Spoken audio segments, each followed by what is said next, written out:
Welcome to स्वयं current affairs. आज है 20 जुलाई 2022। 20 जुलाई 2022 के जितने भी इंपॉर्टेंट क्वेश्चन बने हैं उनके बारे में आज हम जानेंगे। तो चलिए शुरू करते हैं। हमारा पहला क्वेश्चन, हाल ही में नई दिल्ली में किस विषय पर चर्चा के लिए नागरिक उड्डयन मंत्रालय की सलाहकार समिति की बैठक आयोजित की गई थी? तो ये आयोजित की गई थी डीजी यात्रा नामक बैठक, यानी ऑप्शन नंबर ए हमारा सही हो जाएगा। नागरिक उड्डयन मंत्रालय की सलाहकार समिति की बैठक नई दिल्ली में आयोजित की गई। चर्चा का विषय था इसमें डीजी यात्रा। इस समिति के सदस्य सांसदों ने बैठक में भाग लिया और इस परियोजना को लेकर कुछ बहुमूल्य सुझाव दिए गए। इसमें चेहरा पहचान प्रणाली यानी FRT के आधार पर हवाई अड्डों पर यात्रियों की संपर्क रहित निर्बाध यात्रा प्रक्रिया सुनिश्चित करने के लिए इस परियोजना पर विचार किया गया है। इस परियोजना का मूल विचार ये भी है कि कोई भी यात्री बिना किसी कागज के या बिना कोई संपर्क किए विभिन्न चेक पॉइंट से गुजर सके। इसके लिए उसके चेहरे के फीचर्स का इस्तेमाल किया जाएगा, जिससे उनकी पहचान स्थापित होगी, जो सीधे उसे बोर्डिंग पास से जुड़ी होगी। देख लेते हैं हमारा नेक्स्ट क्वेश्चन, प्री पैकेज्ड और लेबल वाले खाद्य पदार्थों पर कितना प्रतिशत GST अब लगेगा? तो अब लगेगा 5%, यानी ऑप्शन नंबर डी हमारा सही हो जाएगा।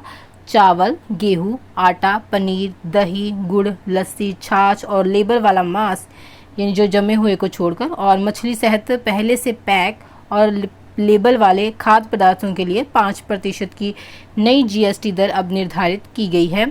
सूखे मखाना, मुरमुरे, मैसलीन का आटा, लेबल वाला मांस और मछली पर भी 5% GST लगेगा। इन सभी वस्तुओं को पहले GST कर से छूट दी गई थी। हालांकि ढीले, गैर ब्रांडेड और बिना लेबल वाले सामान GST से मुक्त रहेंगे। नई GST दरें 18 जुलाई 2022 से लागू हो गई हैं। हमारा नेक्स्ट क्वेश्चन है, उस पनडुब्बी का नाम क्या है जिसे हाल ही में भारतीय नौसेना से हटा दिया गया है? तो हटा दिया गया है INS सिंधु ध्वज को, यानी ऑप्शन नंबर सी हमारा सही हो जाएगा। INS सिंधु ध्वज को भारतीय नौसेना के द्वारा हाल ही में 35 वर्षों की सेवा के बाद एक समारोह में सेवा मुक्त किया गया था। नौसेना का जहाज स्वदेशीकरण का ध्वजवाहक था और रक्षा क्षेत्र में आत्म वीरता हासिल करने के लिए नौसेना के प्रयास में थे। जहाज ने स्वदेशी सोनार USHUS हर्स और स्वदेशी उपग्रह संचार प्रणाली रुक्मणी का संचालन शुरू किया। इसमें एक स्वदेशी टारपीडो अग्नि नियंत्रण प्रणाली और जड़ तत्वीय नेविगेशन प्रणाली भी थी। हमारा नेक्स्ट क्वेश्चन है, किस पश्चिम अफ्रीकी देश ने घातक मारबर्ग वायरस के पहले प्रकोप की सूचना दी है? तो ये सूचना दी गई है घाना के द्वारा, यानी ऑप्शन नंबर डी हमारा सही हो जाएगा। पश्चिमी अफ्रीका के एक देश घाना ने आधिकारिक तौर पर एक घातक मारबर्ग वायरस के 2 मामलों की पुष्टि की है। दोनों मृतक ने घाना के दक्षिणी अशांति क्षेत्र में अत्यधिक संक्रमित वायरस के लिए सकारात्मक परीक्षण किया। विश्व स्वास्थ्य संगठन यानी WHO ने हाल ही में एक बयान में इसकी पुष्टि की है। घाना में मारबर्ग के 2 मामले असंबंधित थे। मारबर्ग एक अत्यधिक संक्रामक वायरल रक्तस्रावी बुखार है जो कि इबोला वायरस रोग के समान परिवार से संबंधित है और इसकी मृत्यु अनुपात 88% तक है। मारबर्ग वायरस के लक्षणों में तेज बुखार, तेज सिरदर्द और अस्वस्थता शामिल है। हमारा नेक्स्ट क्वेश्चन है, उस अनुभवी गायक का क्या नाम है जिसे गजल शैली में स्पेनिश गिटार की शुरुआत करने का श्रेय दिया जाता है? तो वह दिया जाता है भूपेंद्र सिंह को, यानी ऑप्शन नंबर ए हमारा सही हो जाएगा। प्रसिद्ध गायक भूपेंद्र सिंह का हाल ही में कल 19 जुलाई 2022 को 82 वर्ष की आयु में निधन हो गया है। दिल का दौरा पड़ने से उनका निधन हो गया है। उनकी पत्नी मिताली सिंह ने इस बात की पुष्टि की है।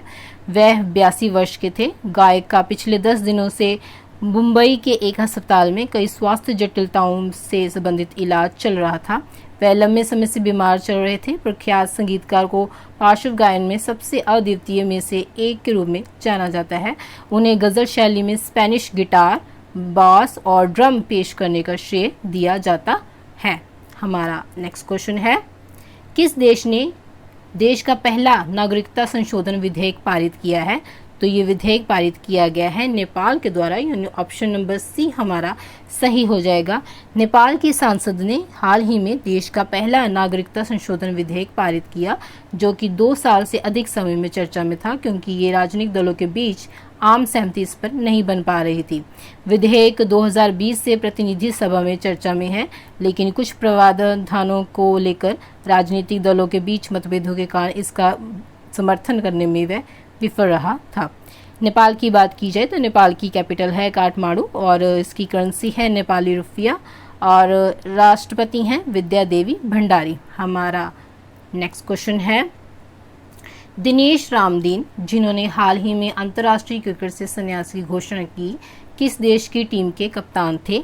तो वह कप्तान थे वेस्ट इंडीज़ के, यानी ऑप्शन नंबर बी हमारा सही हो जाएगा। वेस्ट इंडीज़ के पूर्व कप्तान और विकेट कीपर बल्लेबाज दिनेश रामदीन ने हाल ही में तत्कालीन प्रभाव से अंतर्राष्ट्रीय क्रिकेट से संन्यास की घोषणा की है। क्रिकेटर ने वेस्ट इंडीज़ के लिए अपना आखिरी मैच दिसंबर 2019 में एक T20 खेला था। उन्होंने 74 टेस्ट, 139 वनडे और 71 T20 मैच खेले थे। उन्होंने जुलाई 2005 में श्रीलंका के खिलाफ टेस्ट क्रिकेट में अपना पदार्पण किया था।